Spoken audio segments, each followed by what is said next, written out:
உங்க அம்மா துர்கா ஸ்டாலின் அவர்கள் வந்து கோயிலுக்கு போயிட்டு விபூதியும் குங்குமம் அப்படியே ஐயருங்களை கூப்பிட்டு வந்து உங்க வீட்டுக்குள்ள வச்சு பூஜை பண்றீங்களா? அது என்ன? நானும் அடிச்சு தொருத்தோங்க.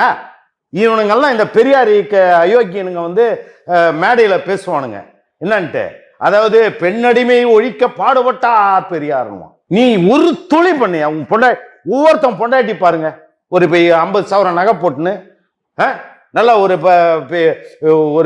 10 ரூபாய் அகலத்துக்கு பொட்டை வச்சுக்கின்னு இவளுங்கெல்லாம் என்னத்த இவனுங்க பெரியார் தலைவனுங்க. இவனுங்க உதயநிதி ஸ்டாலின் அவர்களுடைய தாயார் வந்து துர்கா ஸ்டாலின் அவர்கள் கோயில் கோயிலா போறாங்க.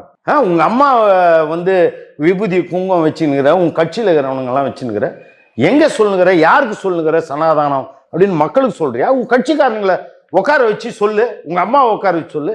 இதெல்லாம் பித்தலாட்டம், அயோக்கியத்தனம். பெரியார் நினைத்திருந்தால் ஈவிகே சம்பத் அவர்களை வந்து அந்த இயக்கத்துக்கு தலைவனாக்கியிருக்கலாம். இவ்வளவு சொத்து இருக்குது, நம்ம விட்டு போறோம், நம்ம ரத்த சொந்தம். இவங்கெல்லாம் கீழ்த்தரமானவன், மிக மிக மிக மிக கீழானவர்கள். அதாவது இவர்கள் சாக்கடையில தான் இவனுங்க மூளை இருக்கும். யாரு? என் புள்ளதான் அடுத்து வரணும்னு ஒருத்தன் நினைக்கிறான்னா அவன் வந்து மிக கீழ்த்தரமானவன், அவனை விட கீழானவன்.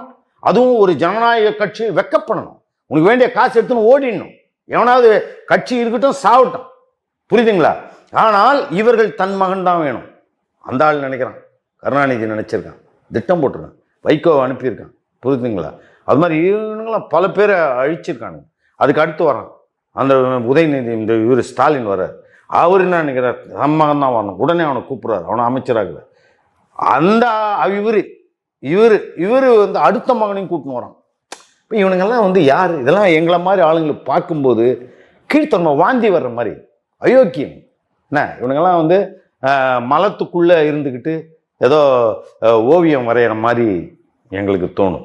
அதெல்லாம் இவனுங்களால் அதெல்லாம் சொல்ல முடியாது. முதல்ல இதெல்லாம் வந்து சமூக நீதியும் அல்ல.